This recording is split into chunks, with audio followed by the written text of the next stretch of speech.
All right, hello, everyone. Welcome to today's live stream market check-in here with myself, Greta Wall. I'm your host. I'm joined by Derrick Oldensmith, the leader of T3 Live's Pro Desk Virtual Trading Floor and registered professional trader with T3 Trading Group. Real quickly, let's take a look. These are Derrick's current positions, long, short, and what he's been trading this morning as of just a few minutes ago. Whoa. Sorry, my hand was on my keyboard there. All right. So Derrick, hello. Happy Monday. How is your Monday of trading going so far? It's going a little bit more boring today. I'm down a little bit of P&L on some swings, but that's just fine because the last couple of weeks have been really excellent for me. So can't make money in this business every single day, but you can certainly try. And if you're really good, you can even come close, but you'll still have some down P&L moments for sure. Yep. The goal is not money every single day. The goal is profitable overall, right? All right. Our topic of the day today is that it is a new month of trade. It is officially the first trading day of March. It is the third calendar day, but the first trading day.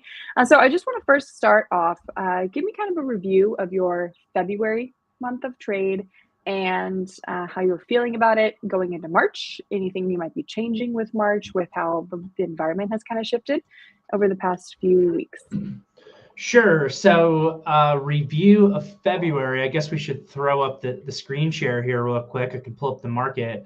So in the back half of January and then the beginning of February, we were in an environment that had positive seasonality, a lot of forced buying that was coming into the market. There was a really strong underlying bid to the market, a ton of vol selling that created a really positive gamma environment. And then I remember we had these like 2 Mondays in a row where we had these big gap downs that got all the way bought back up. And that was just how that market environment was.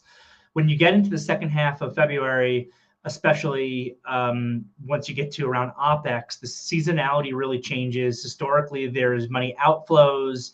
And then historically, the back half of February is weaker. So the big thing about February for me was that the first like half of the month was like patience. It was like, I know the market is strong. I know that there's a strong underlying bid, but I don't like a lot of what's going on under the surface right now. I want to be short this market, but the timing isn't there yet because of the market dynamics and the technicals aren't confirming anything. And it was just like, I feel like I spent all of February waiting to get to Feb OPEX to see if this market loosens up and if we could get an actual pullback. And then there were a couple of really key days here. One was this February 18th, 19th, where we broke out to new all-time highs in the S&P, new all-time closing highs, and the market technicals looked phenomenal as we were getting above 610 on those days. We had a multi-month consolidation that was attempting to break out to the upside. It could be a really powerful and bullish pattern. The breakout could give a $30 measured move on the break of this 610. We could have broken up and went to 640. And that's what it looked like. It's what the technicals look like. And I was actually trying to make a stand on the other side of the market, which it's always really difficult to do. It's always difficult to attempt to defy what the technicals are telling you. And I was being the first person to say, like, hey, everyone, I have a bearish thought process and a bearish thesis on this market. I think we're setting up for a pullback as we get closer to options expiration, and that can loosen us up and we get into a more bearish seasonality period of time. But if you just were blindly shorting in early February because you're expecting that pullback to come in, and then the market is giving what eventually became a false breakout, you're enduring a lot of pain. So it was all about, for me, just being patient. And even as the market was then breaking out to new all-time highs, I actually found myself net short. And that's a place that's a little bit uncomfortable for me. One, I actually do prefer to trade the long side of the market than the short side of the market. I know it's probably been sounding like I've been a big bear for the last several months. Historically, I'm not. I'm an optimistic person. I prefer to be bullish on the market than bearish on the market. And it was difficult for me to not only have a bearish thought process when I generally prefer to be long, but also to have a bearish thought process when the market itself was actually breaking out. And I was warning everyone that there was a higher probability of a breakout failure that could come into play here, and not necessarily to do what I was doing, which is just kind of blindly shorting into a market that's potentially breaking out. But then lo and behold, I was right. It turned into a false breakout. We broke down very, very hard. And then this back half of February, when I finally got that pullback, was just phenomenal for me from a P&L perspective. This is what I was looking for all month and being patient for, and then finally got it. You say the technicals were at the time against you, even though you had that thesis. That thesis was just based on the seasonality with the end of month OPEX. Yeah, I mean, more broadly, it's the sphere that I call market dynamics. And this is something I've spent a decent amount of time talking about now for the last couple of years, is that my thought process on what technical analysis has really evolved over the years. For a long time, I was pure, do 100% what the chart itself is telling you. And what I've started to learn more about market dynamics, that's a very broad term. So market dynamics covers things such as, but not limited to, the gamma environment on the market, where if you have a positive gamma in market, it's going to have a more insulating effect. If you have a negative gamma environment, it's going to have a more widening effect on the market. It has to do with systematic strategies that are very prevalent in the market that cause a ton of forced, unemotional buying or selling. That comes, some of the big systematic strategies are trend following CTA strategies and what we call vol control strategies, which are basically just buying and selling and leveraging and deleveraging based on the volatility of the market. Another example of market dynamics is simply corporate buybacks, knowing when the corporate buybacks are fully on and knowing when they're off, because that creates an underlying bid to the market. So in studying those things, we saw as the market was breaking out here to all-time highs, that long short funds were massively long. They're at their 94th percentile of long exposure. Retail money was buying in January and February in a way that they have never bought this market before, ever. So it's like retail sentiment was off the charts. It was even higher than what it was at the end of the COVID period and in the meme bubble period at the end of 2020, early 2021. You had the CTAs, which had been buying and buying and buying, were starting to get into their kind of upper quadrant on their maximum positioning. The vol control funds weren't quite there, but that was all happening. So you're starting to get everybody in the pool just at a time when the historic seasonality weakens out, and just at a time when there tends to be outflows that come in the market.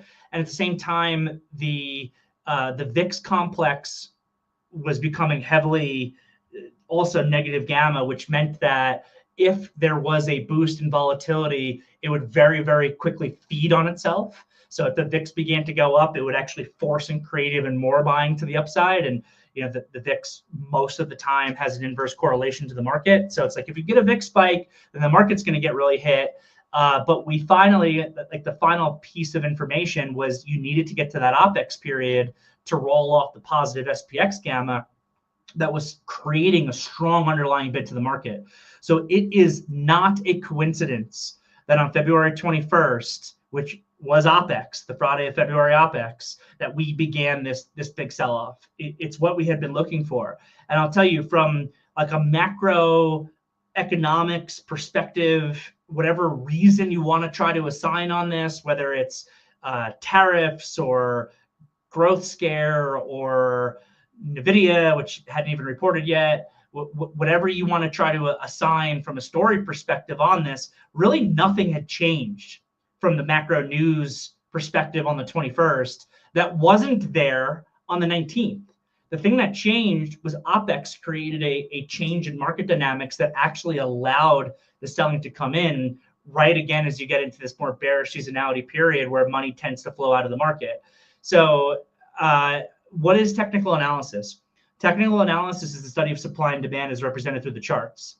But what is market dynamics? Market dynamics is the study of supply and demand as represented by institutional buyers and sellers, many of whom are, in this day and age, completely systematic with what they do. It's not really human beings so much. It's these systematic algorithmic strategies that are forced to buy and sell, but that represents billions of dollars of supply and demand. So I ask people, and this is where my evolution of what technical analysis has evolved. I ask people, what's the difference? What's the difference between if I'm looking at a chart here that looks like there's more buyers and sellers, or I am understanding from a model that at a certain point on the downside, it'll trigger CTAs to sell $15 billion worth of SPX over the course of the next 1 week. There is no difference. It's the same supply and demand information. It's just viewed in a very different way. So all of a sudden here on February 19th, I had this like opposite situation going on, and generally like when all the information aligns, but I had this opposite situation where the chart was telling me higher, the market dynamics were telling me lower. Therefore, I felt there was a higher probability of having a false breakout, which could be very shortable if it comes in. And then lo and behold, if on February 21st on the OPEX day, you shorted that false breakout, you shorted back through 610. I mean, that's a really good trade. 610 down to Friday's low of 582 in whatever this is, 5-6 trading sessions. Yeah, that's good stuff there, Derrick. Okay, with the shift that happened at the end of February, we're definitely in a much different market environment trading day 1 of March than we were trading day 1 of February. How have you, well, I mean, you were expecting it, so I don't feel like you've probably adjusted your strategy very much because you were on the right side of that move. But how are you navigating the current market environment that we are in? It's definitely a little bit more bearish. We're not in a bear market at all, but we're in a definitely more bearish environment than we were. Sure. So that's the question I'm really trying to figure out for going forward now.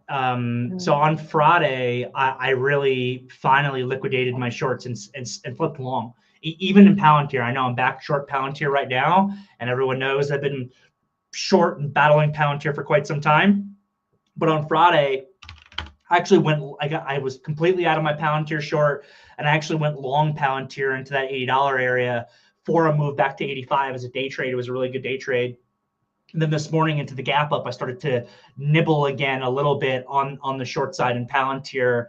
I think that actually Palantir has the capacity to bounce back a good bit further from where it's trading. But I just wanted to get that short back on the books because otherwise I've got more long exposure right now that I'm actually a little bit comfortable with.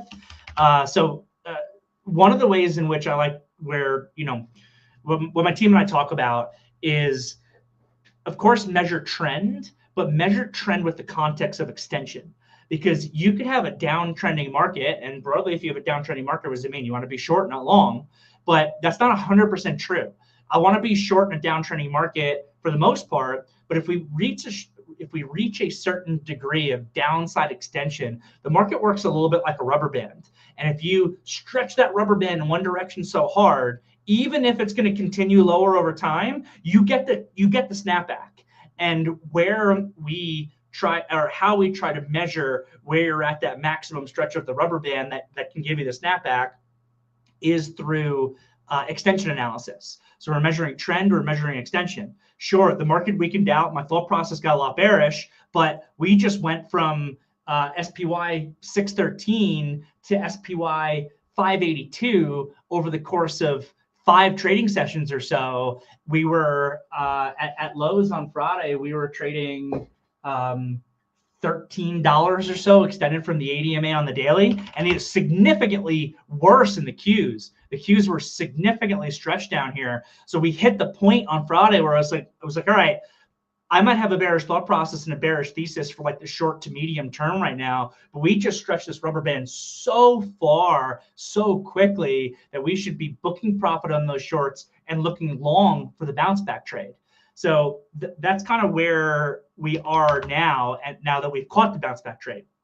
So Friday through this morning, we've now fully snapped back to what I consider to be the technical equilibrium area for the market. We are not stretched at all. So now that we are not stretched at all, the next question really becomes, all right, well, was this it on Friday? We had this really big, little 5% mini correction in the market, and now we've begun to snap back. Is this going to be like an absolute bottom and we start to work our way back to all-time highs like traditionally we do in the long run?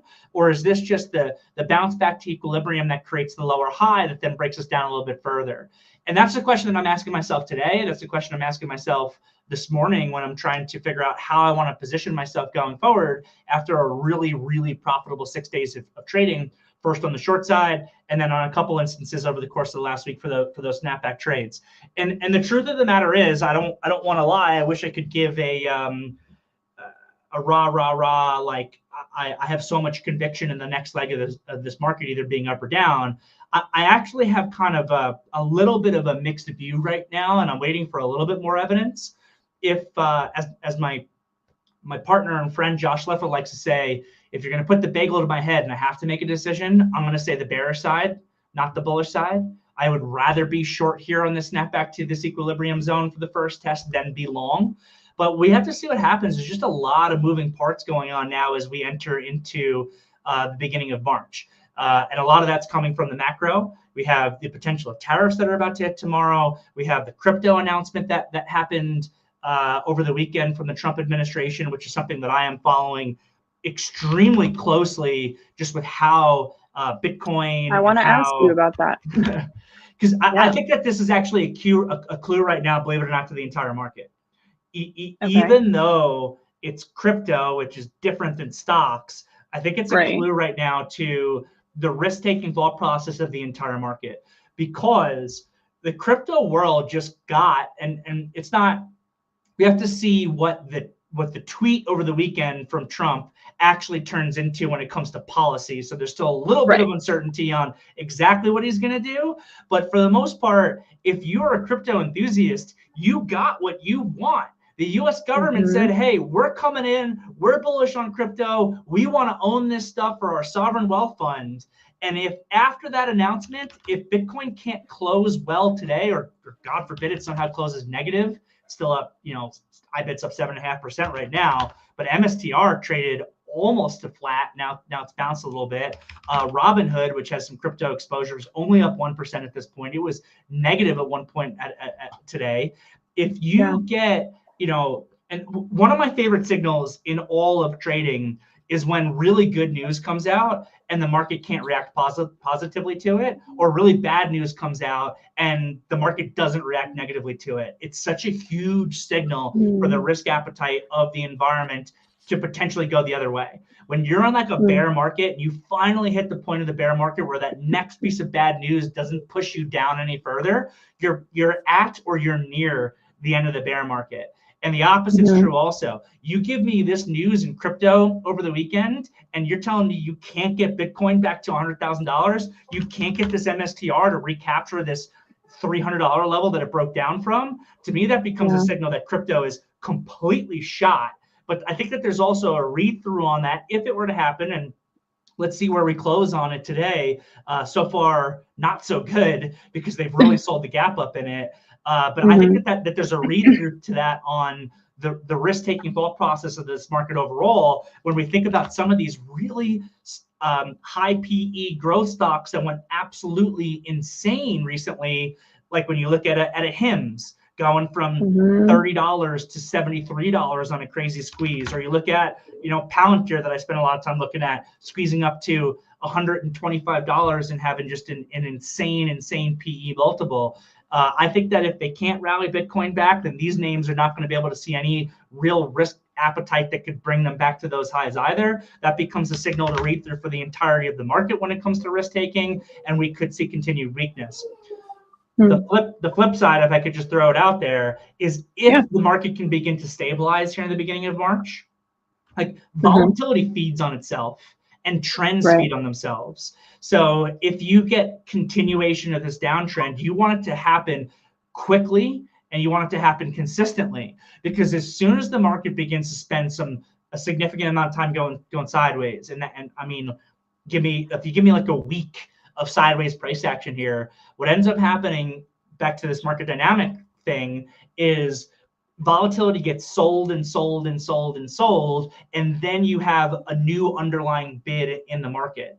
So there's a reason from a market dynamic perspective why downtrends tend to happen so much faster. Down moves tend to happen so much faster than up moves. And it's just because they can feed into each other, and fear is a more powerful emotion than greed. Once you start going sideways for too long, the bears quickly lose that opportunity to be able to pull back further, at least in this cycle. And then we can watch the positioning and the flows to see when the next setup like this comes in, and then assess maybe the next setup is that maybe this is the 5% one, and the next one is the 15 to 25% one. Got to take it as it comes. Yeah. All right. Speaking of announcements from the Trump administration, the White House says he's making an investment announcement in like 40 minutes, 1:30 p.m. Eastern time. The rumor is it's going to be a $100 billion investment with Taiwan Semiconductors here in the U.S. What does that mean for NVIDIA if, the U.S. government's partnering with TSM? I think NVIDIA is involved with it, right, because Taiwan Semiconductors produces for them.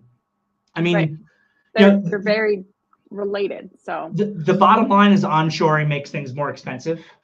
So, when you think about Taiwan Semiconductors, almost from a cultural perspective, if you are a person who is like born and raised in Taiwan, I'm not going to speak for everyone. This is a very general statement, but if you're a person who's like born and raised in Taiwan, I think for many people out there, being able to work for Taiwan Semiconductors in Taiwan in one of their factories where they are forging these chips is like your dream.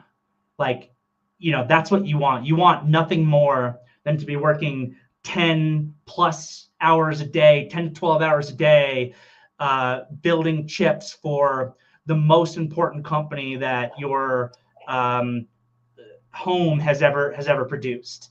And that's your goal. If you look at forging these microprocessors in the United States, that's not the same aspirations that Americans have, and they're going to require you to pay them significantly more money in order to do that.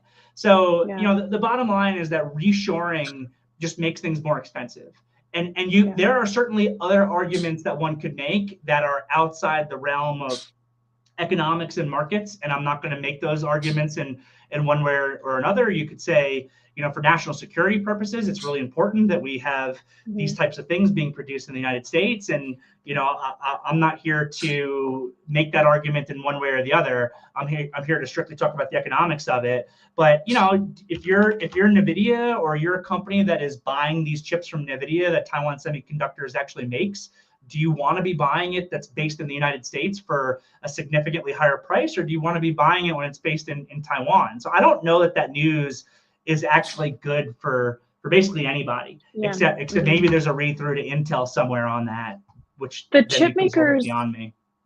Were, NVIDIA was the market in 2024. The chip makers, I feel like, have underperformed so far in 2025. There's been a lot more broadening into different parts of the market.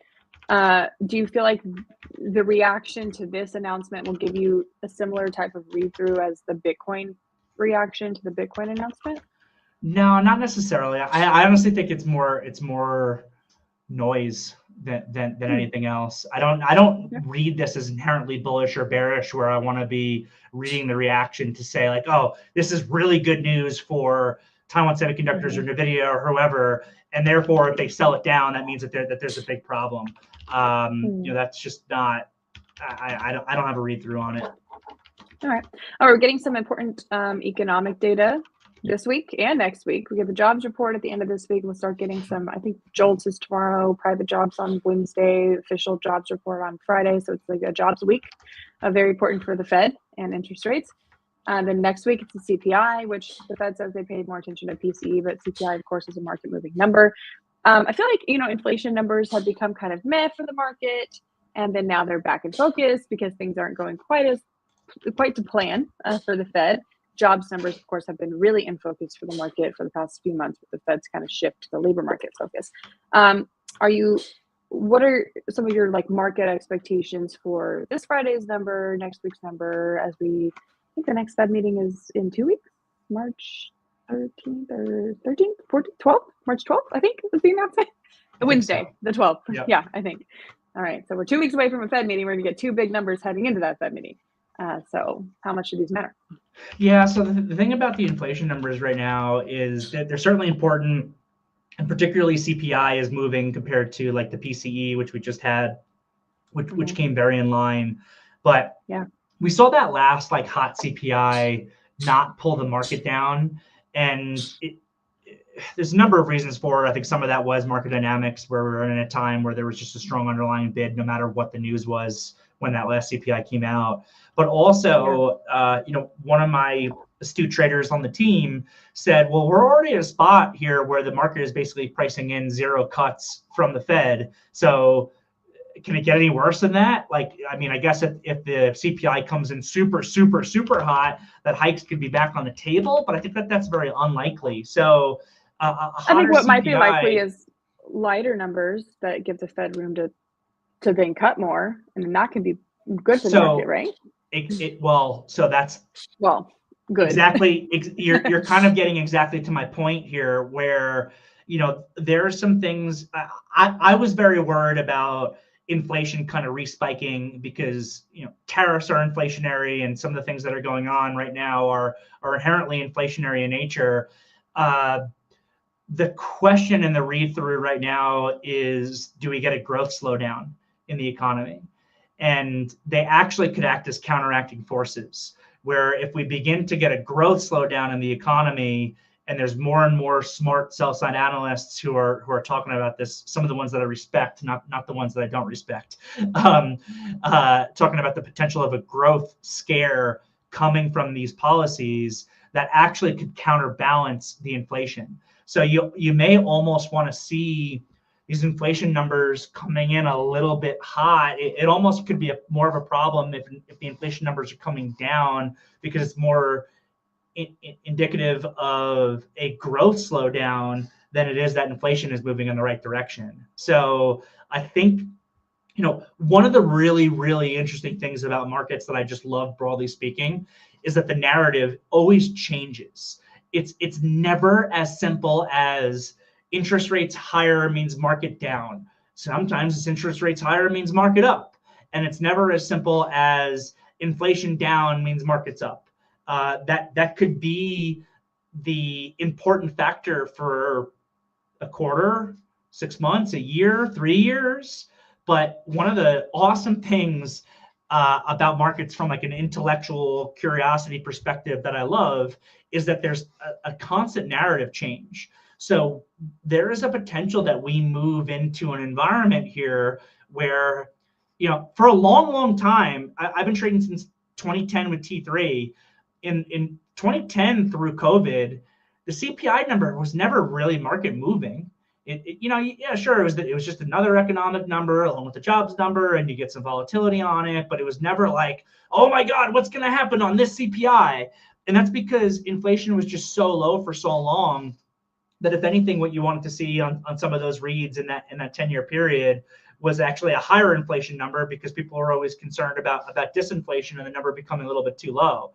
There is a possibility, and we'll see if it comes to play or not, that we are now in the middle of a shift in the story of the market and how the market moves, from hot inflation and inflation being the most important number to inflation mattering less and the growth number starting to matter significantly more, where you even could hit the point where the market actually will perform better on hotter CPI numbers than on lower CPI numbers because of the read-through on growth. So that's one thing that I have in the back of my mind right now of like a paradigm shift, and we'll see if it happens or not. All right, good stuff. I know you say you're like a mostly technicals trader, but you're really good at you give great insight on the macro picture and how it matters to the market. I always like talking to you about this stuff. Thank you. All right, Derrick is a real trader, so I'm going to let him get back to doing that. Let's see. You can go to t3live.com/DOLive to get Derrick's free ebook about prop trading and the benefits of prop trading. Again, Derrick is the head prop trader with T3 Trading Group, and if you work with T3 Trading Group, you will work with Derrick himself directly. So again, you can go to t3live.com/DOLive to get his free ebook. Derrick, thanks so much for doing this with me today, and I'll talk to you again in a week. I got the Fed meeting date wrong, March 18th. So 3 weeks. We have a little more time. It is 2 weeks from today. Next week is the 12th. Yeah, 2 weeks. Mom brain over here. But March 18th, 2 weeks is the Fed meeting. So we'll get some good numbers, or some big numbers ahead of that, and see where we go from there. All right, Derrick, have a great rest of your trading day and good week. And I will see you in a week. Bye, everyone. Thanks, Greta. See ya.